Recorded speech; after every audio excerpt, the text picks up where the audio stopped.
Welcome along. Today we're looking at this really ambitious project by Greenstarox, this album quest. Yeah, it's basically a huge World Cup of music. They're using brackets, pitting albums against each other. Trying to find the, quote, best album of all time, which is, well, quite a task. Definitely. And it throws up some really interesting, maybe even strange matchups. Like Group 151 we're looking at today. Exactly. You've got Van Halen's Best of, Red Hot Chili Peppers, Blood Sugar Sex Magik, Metallica's Master of Puppets, and Slayer's Rain in Blood.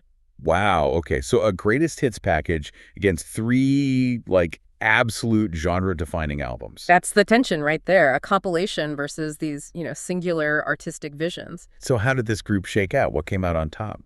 Well, this might surprise some people. Van Halen's Best of actually took first place. Sailed through, apparently. Hold on. A best of album. It beat Master of Puppets.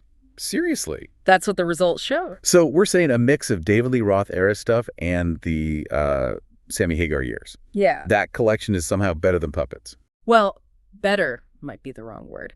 It seems it wasn't judged as one single cohesive work. The notes point to one thing. Eddie Van Halen's guitar playing. Ah, okay. The virtuosity. Yeah. It was described as virtuoso guitar playing. That single element seems to have just blown everything else away for the reviewer. Even though, that best of includes tracks from later years. Mm-hmm. Some might call it a bit cheesy.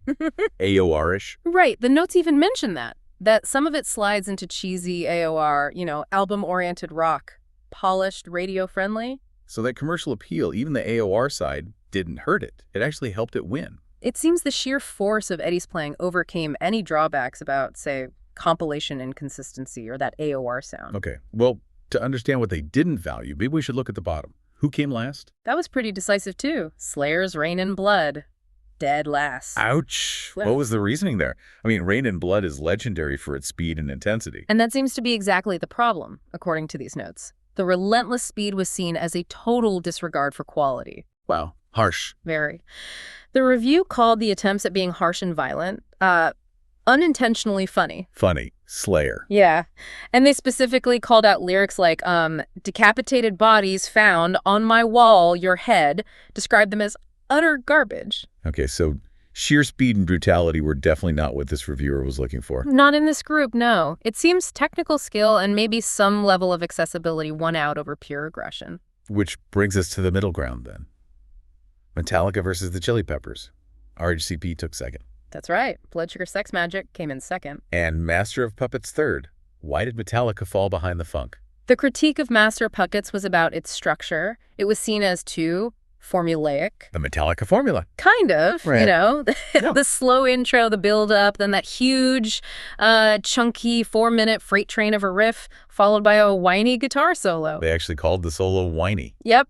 And while the opening tracks like Battery were praised, the feeling was the quality starts to wane later in the album. Okay, so perceived predictability hurt Metallica.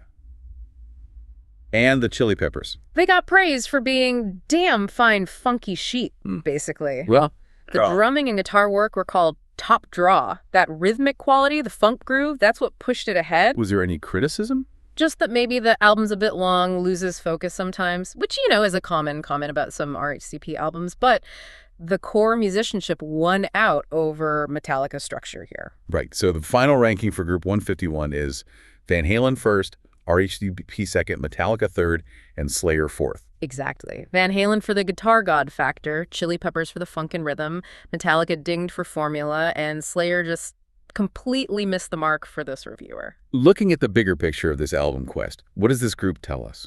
It suggests that, at least for this part of the quest, technical mastery, maybe that virtuoso element, and a certain broad appeal were valued more highly than, say, relentless aggression or even groundbreaking structure within a heavy genre. So for you listening, trying to make sense of this, what's the takeaway? Well, it throws up a really interesting question, doesn't it? When you're on your own quest for the best album, can a best of collection truly compete? You mean taking peak moments from different times, different band members even, potentially including those cheesy AOR bits? Exactly. Can that compilation stand shoulder to shoulder with a single unified artistic statement like Master of Puppets or Blood Sugar Sex Magik?